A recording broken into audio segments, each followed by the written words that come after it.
Alright, fellow Naruto fans, I've had my chance to calm down a little bit after reading this week's chapter. Just came out really late over here. So, uh, man, to get right into it. First of all, coming into this week's chapter, you all know that I haven't been particularly pleased with the direction that the series has been going in. But everybody has their moments, including Kishimoto. And this week's chapter was definitely one of those moments. This is definitely a chapter that you want to read yourself, and it's going to be very satisfying. And the conversation around this chapter is going to be very satisfying until next week's chapter. So with that being said, let me get right into it. This chapter starts off and Obito's like, "You're going to protect Naruto. The hell do you mean by that?"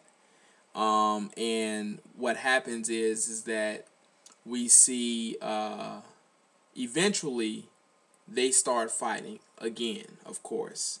And Obito is betting that Kakashi won't have enough chakra to transport himself back from the dimension if he gets absorbed again.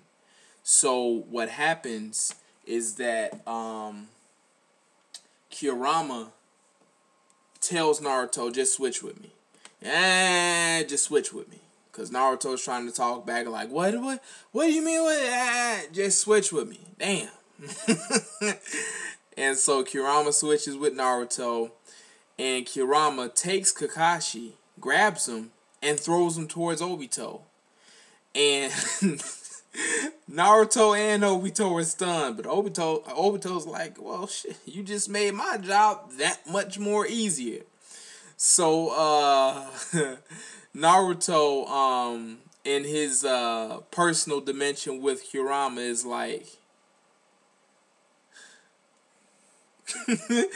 like basically like damn near facepalm, and Kurama is like, look. He's out of the way now. You can fight freely. And at first, I'm rolling. I am rolling at this. Because I'm rolling at this. Because it's like, Kurama, man. Dude. Like, no, you didn't just say, look, you need to stop worrying about Kakashi. As a matter of fact, let's get rid of Kakashi right now so that you can focus. Like there, problem solved. So you ain't gotta worry about Kakashi no more because Kakashi ain't here. I was like, damn, man, don't let it be that. But no, Kurama actually had a plan. And knowing Naruto, he just decided to take initiative himself rather than trying to explain things to Naruto. So that's very good because that shows a step further in Kurama's relationship with Naruto, and we're getting to see some of Kurama's battle prowess, because what happens is that Obito continues to charge Naruto. Naruto throws a QB claw towards Obito. Obito phases through it as expected. But Obito starts bleeding from the mouth, gushing blood. He's like, what the hell? I mean, that's the type of look he has on his face, like, what the hell? Naruto has a look on his face like, what the hell? And what we find is that Kakashi is alive and well in that dimension that he shares with Obito.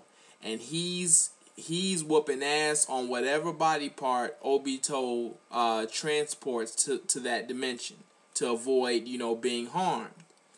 So that's what we see. And Kurama's like, yeah, so you can fight without hesitation, and Kakashi will take care of him on that end. And it's just amazing because, like, not only was that super smart, but like I said, he knew Naruto. He's known Naruto's entire life to know that at this point, it's not about explaining stuff to you. Put me in control, so that I can do what's best for us and for the fight. So it's just funny because now we begin to see Kurama actually using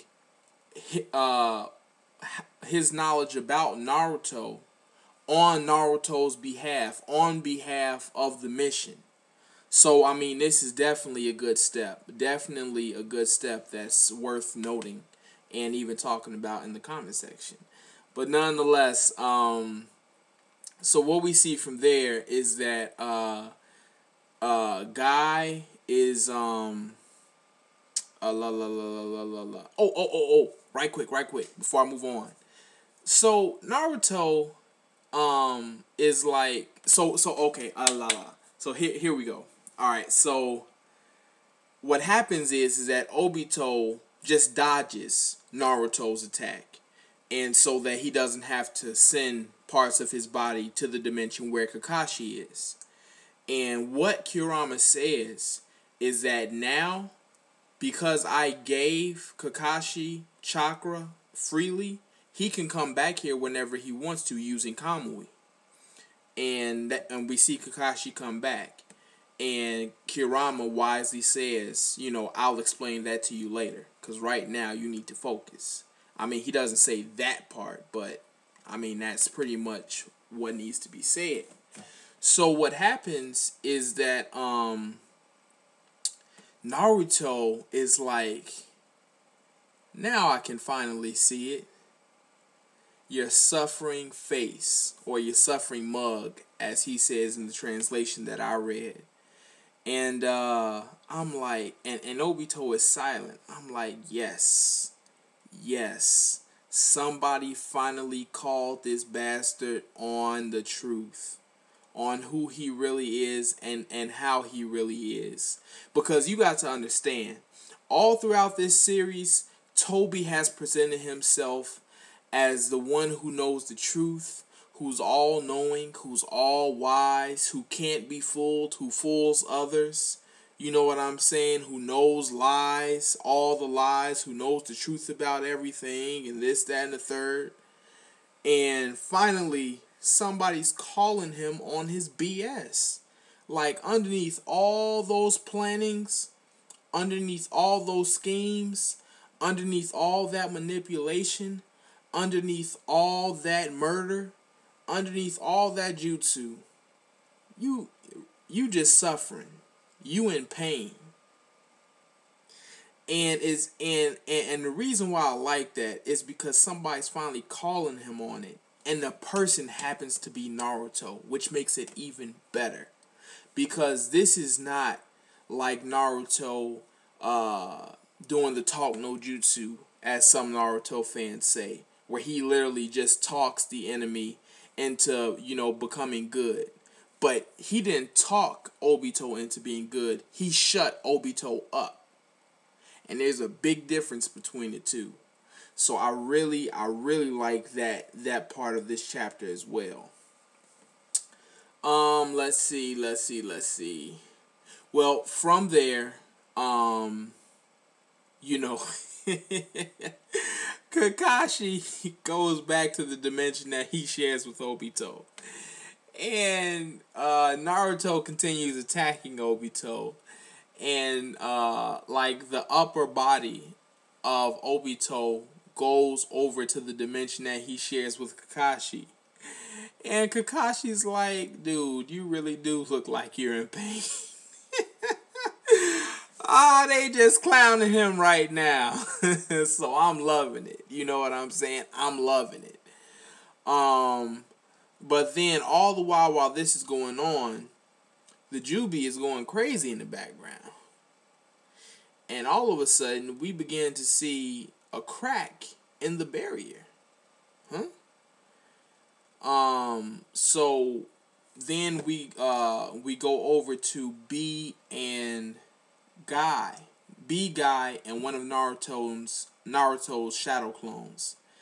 And they are doing mega size Bijudamas. Like, as big as they can possibly make them.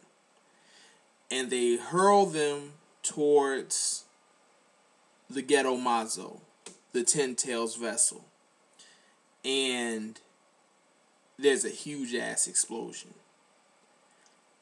And so, you know, they're like, did we get him? You know, that's a classic line in Naruto, and just in cartoons, period. Did we get him? You know what I'm saying? I mean, if you're an old school DBZ fan, you know exactly. Like, they would do a super blast towards where their opponents are. There'll be all this smoke and all the intensity of the explosion, and they look at it and say, "Did we get him?" I just wanted to bring that up on the side note. But getting back to it, no, they did not get him. At first, they thought they did. B was like, hell yeah, we got him. And Naruto's like, yeah. Kakashi's like, so it's over? Obito's like, yeah, it's over. For this world, Ten Tails! Hey, the Ten Tails has come back. Finally! The Ten Tails has come back home. Oh man, that's like really how I feel right now. And this thing looks huge and it looks epic.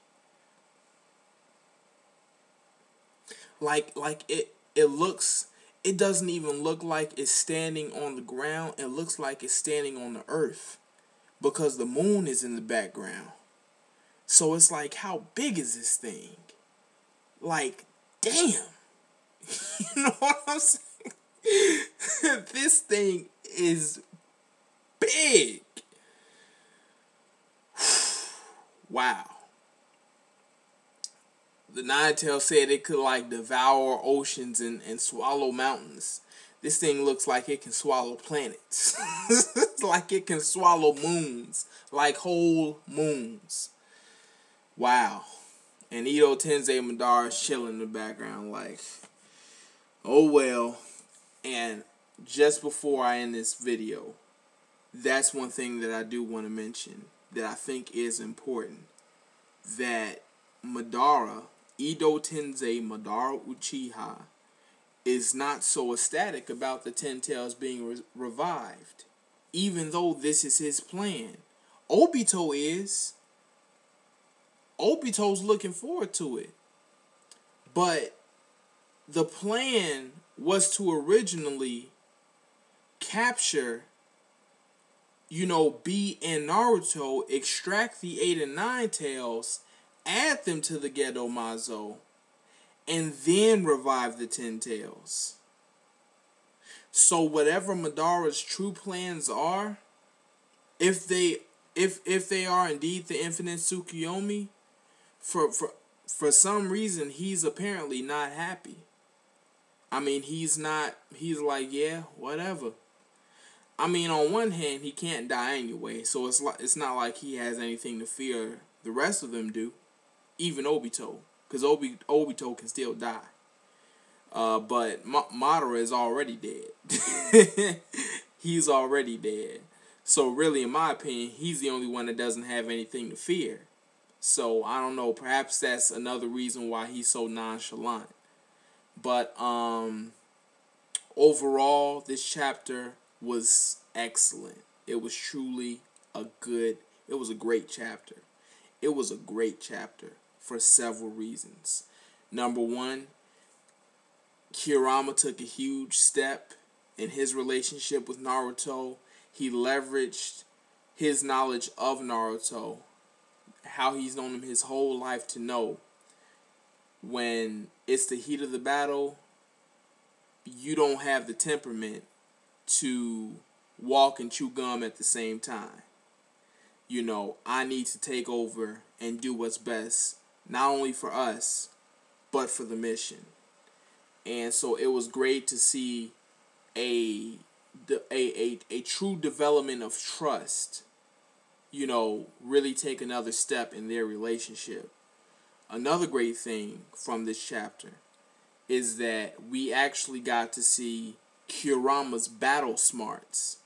We seen how when Kasami was trying to capture B, we saw some of B's combat smarts because B alerted him like, dude, the more that you chase Kasame, the worse off you are because this ink drains your chakra, and on top of that, the water in prison keeps moving wherever you go. So it's like this is the losing strategy. But B was aware enough, and Kirama just like, man, awesome. Awesome. Awesome. Not only did he send Kakashi to the dimension that he shares with Obito, but he knew, let me give you some chakra. You already have the technique to go in and out of that dimension anytime you want.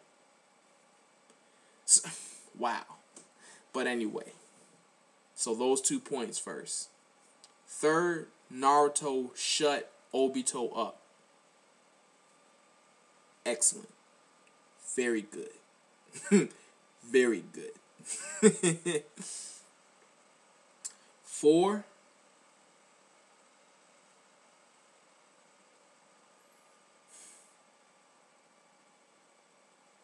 the Ten Tails has come back home.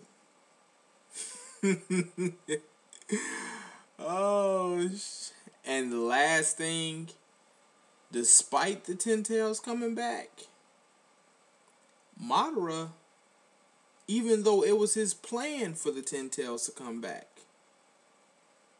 is not too excited. So, those are some important points, and I can't wait to hear what you all think about this chapter. Can't wait. Anyway, that's what I got for this week. It's been great. It's been fun, and I look forward to giving you all another review next week. In between that time, I look forward to what you guys say in the comment section. Peace.